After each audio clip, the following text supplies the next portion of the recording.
পাবনায় বাস বোঝাই ট্রাকের চাপায় ২ স্কুল শিক্ষার্থী সহ ৩ জন নিহত হয়েছেন। আহত হয়েছেন আরও ২ জন পথচারী।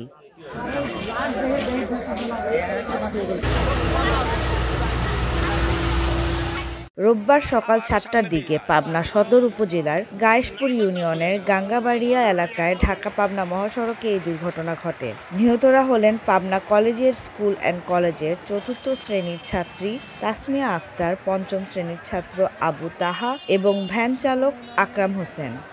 প্রচণ্ড বাস বোঝাই, আপাতত ৩ থেকে ৫,০০০ বাস হবে ডাকে, তারও মনে হয় বেশি হবে। বাসের গাড়িটা ওই হচ্ছে ৪ স্টল ছিল, ওইখানে মোটামুটি নিয়ন্ত্রণ হারাইয়া ওই পল্লী বিদ্যুতের খুঁটিতে বাধা দেওয়ার কারণে ওইটা দুর্ঘটনাটা আরও বেশি ঘটেছে। যাইতে পারে স্কুলগামী কিছু ছাত্র ছিল, ড্রাইভার সহ, ভ্যানের ড্রাইভার সহ, তাৎক্ষণিকভাবে ওই বাসের এটা নিচে পড়ে যায়।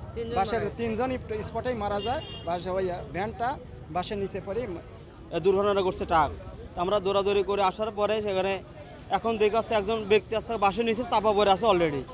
এখন ওনাকে উদ্ধার করে বসে এখন দেখে পরে শোনা গেল যে এই বাসের নিচে আরও ৩ জন আছে, 2 জন ছাত্র, একজন আছে ভ্যান চালক। এখন আমরা সবাই জনগণ মিলে, ছাত্রছাত্রী বা বয়স্ক সব মিলিত হয়ে বাসগুলো স্থানান্তর করার পরে তাদেরকে উদ্ধার করা হয়, কিন্তু তারা মৃত।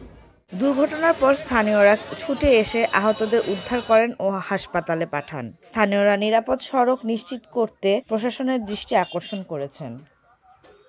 চাপা দিলে ওই ভ্যানে থাকা এই 2 জন একজন ছাত্রী একজন ছাত্র এবং ভ্যান চালক ঘটনাস্থলে মারা যায় এবং গাড়ির বাসের ট্রাকটা উল্টে পড়ে যায়। এই সংবাদের পরিপ্রেক্ষিতে তাড়াতাড়ি আমি সেখানে আসে রাস্তাটাকে, বাসগুলোকে আমি এবং ফায়ার সার্ভিসের সহায়তায় বাসগুলোকে আমরা রাস্তা থেকে অপসারণ করি, লাশের আইনগত ব্যবস্থা গ্রহণ করে তাদের নিকট, আত্মীয় স্বজনের নিকট হস্তান্তর করি। এখন আমাদের আইনগত ব্যবস্থা করতে হবে।